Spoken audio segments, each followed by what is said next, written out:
অত পরিষ্কার করে দিতে হবে। পনির যা দাম 400 টাকা করে কিলো, ও পরিষ্কার করে দিতে হবে। যে কড়াতে দুধ ঢালা হচ্ছে, তো আমরা যেটা করতে চলেছি সেটা লাস্টে তোমরা দেখতে পারো। এই যে 1.5 কিলো দুধে 1.5 কিলো দুধ, প্যাকেট দুধ 500 করে, তাই তো? এটা দুধ না জল?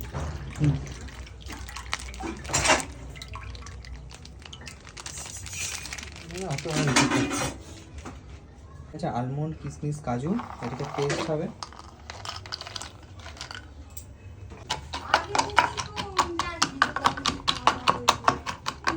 পনিরটাকে এবার ছুলে নিচ্ছে।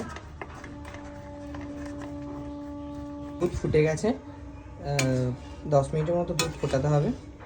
আর এখানে আমাদের পনিরের পেস্ট রেডি, আলমন্ড, কিশমিশ, কাজুর পেস্ট রেডি, চিনি আছে, ঘি আছে। তো দেখতে থাকো কি হতে চলেছে।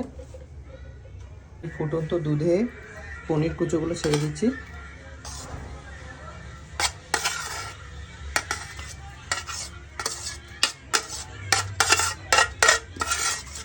তারপরে 3 চামচ আমুল দুধ অ্যাড করে নিচ্ছি।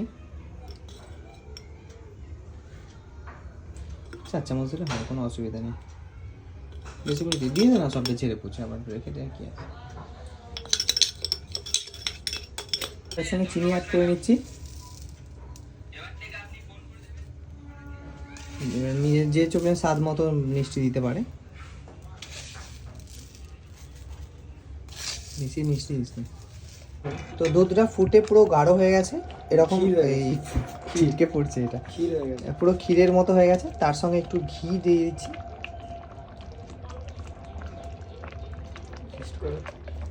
এইটুকু ভালো দেখতে করছি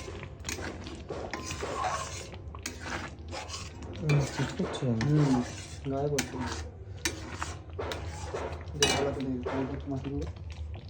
তো ওই এই মশলাটা এবার এই থালাতে ঢালবো।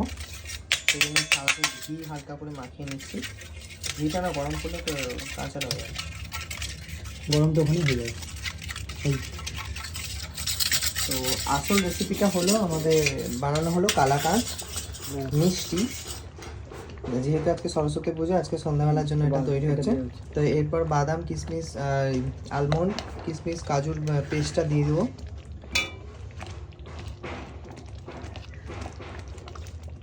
তারপরে তৈরি হয়ে গেল টেস্টি টেস্টি কালাকাঁদ মিষ্টি। যা গাঢ় হয়েছে দেখতেই ভালো লাগছে, খেতে ভালো লাগে। খাওয়াটা একটু দেখতে হবে।